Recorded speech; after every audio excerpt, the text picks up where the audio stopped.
Hi friends, welcome to దాంబాస్ kitchen. నా పేరు శ్రీదేవి. ఈరోజు నేను చేయబోయేది పాలకోవా కోవా బన్.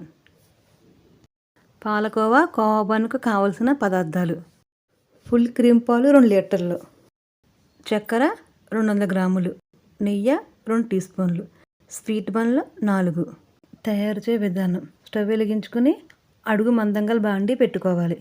ఇప్పుడు బాండీలో పాలు పోసుకుని పాలు మీగడ కట్టకుండా కలుపుతూ ఉండాలి. ఇంకా ఎక్కువ పాలు చేసుకున్నట్లయితే ఈ పాలు కొన్ని మరిగిపోయిన తర్వాత ఈ పాలుల్లో ఇంకొన్ని పాలు పోసుకోవచ్చు. పాలు పొంగుతున్నప్పుడు ఫ్లేమ్ అడ్జస్ట్ చేసుకుని తిప్పుకోవాలి. పాలు మీగడ కట్టకుండా అంచులు కట్టకుండా తిప్పుకోవాలి. కోవా ఇలా తిప్పటం వల్ల ముక్కలుగా కాకుండా సాఫ్ట్గా ఉంటుంది. కోవా ఇలా దగ్గర పడుతున్నప్పుడు అడుగు పట్టకుండా కలుపుకోవాలి. పాలన్నీ ఇలా ముద్దగా అయిన తర్వాత చక్కెర వేసుకుంటూ కలుపుకోవాలి.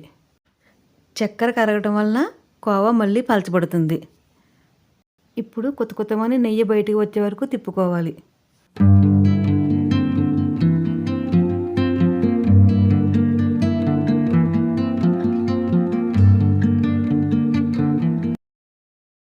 నెయ్యి బయటికి వచ్చి ఇలా కొత్త ఉడుకుతున్నప్పుడు కొంచెం ఒక బౌల్లోకి తీసుకోవాలి. దీనిని ముద్దకోవా అంటారు. ఈ ముద్దకోవా చాలా రుచిగా ఉంటుంది. ఇప్పుడు కోవా బన్ కోసం ఇంకొక బౌల్లోకి కొంచెం కోవా తీసుకోవాలి. కావాలంటే మొత్తం కోవా బిళ్ళలుగా చేసుకోవచ్చు. మిగిలిన కోవా బిళ్ళల కోసం పొట్టు వచ్చే వరకు తిప్పుకోవాలి.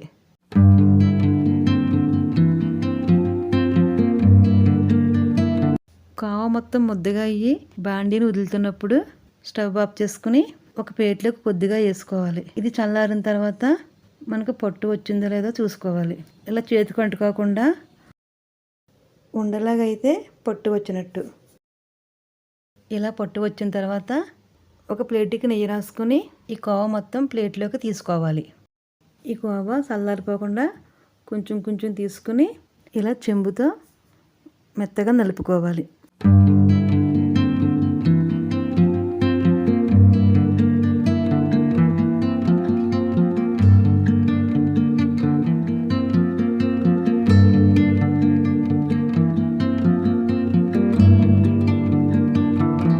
ఇప్పుడు కావాల్సిన సైజులో చిన్న ఉండలుగా చేసుకోవాలి. ఇవి చల్లారిపోకుండా వేడిగా ఉన్నప్పుడే చేసుకోవాలి. ఇలా చేసుకున్న ఉండలను ఒక్కొక్కటి తీసుకుని బ్రొటన వేలితో ఇలా బిళ్ళలుగా నొక్కుకోవాలి. ఇలా డిజైన్లు ఉన్న గ్లాస్ కానీ బాటిల్ కానీ ఉంటే ఇలా డిజైన్ల కింద కూడా నొక్కుకోవచ్చు. మిగిలిన కోవా కూడా నలుపుకొని బిళ్ళల కింద చేసుకోవాలి. ఇప్పుడు కోవా బన్ కోసం బన్ తీసుకుని ఇలా హాఫ్గా కట్ చేసుకోవాలి. ఇలా 4 బన్నులు కట్ చేసుకోవాలి. ఇప్పుడు స్టవ్ వెలిగించుకుని ప్యాన్ పెట్టుకుని ప్యాన్లో 2 స్పూన్లు నెయ్యి వేసుకుని ప్యాన్ అంతా స్ప్రెడ్ చేసుకోవాలి.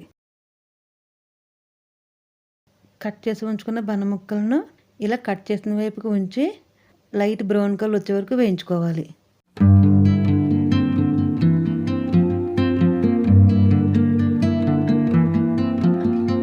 మిగిలిన 4 ముక్కలు కూడా ఇలా వేయించుకోవాలి. ఇప్పుడు బౌల్లో తీసి ఉంచుకున్న కోవా తీసుకుని ఇలా బన్నపై స్ప్రెడ్ చేసుకోవాలి. ఇలా మనకు కావాల్సినంత కోవా స్ప్రెడ్ చేసుకున్న తర్వాత వేరే బన్ స్లైస్ పెట్టుకుని క్లోజ్ చేసుకోవాలి. ఇలా 4 బన్నులు రెడీ చేసుకోవాలి. ఎంతో రుచికరమైన ముద్దకోవా పాలకోవా కోవా బన్ రెడీ. నా వీడియో కనుక మీకు నచ్చినట్లయితే please like, share and subscribe.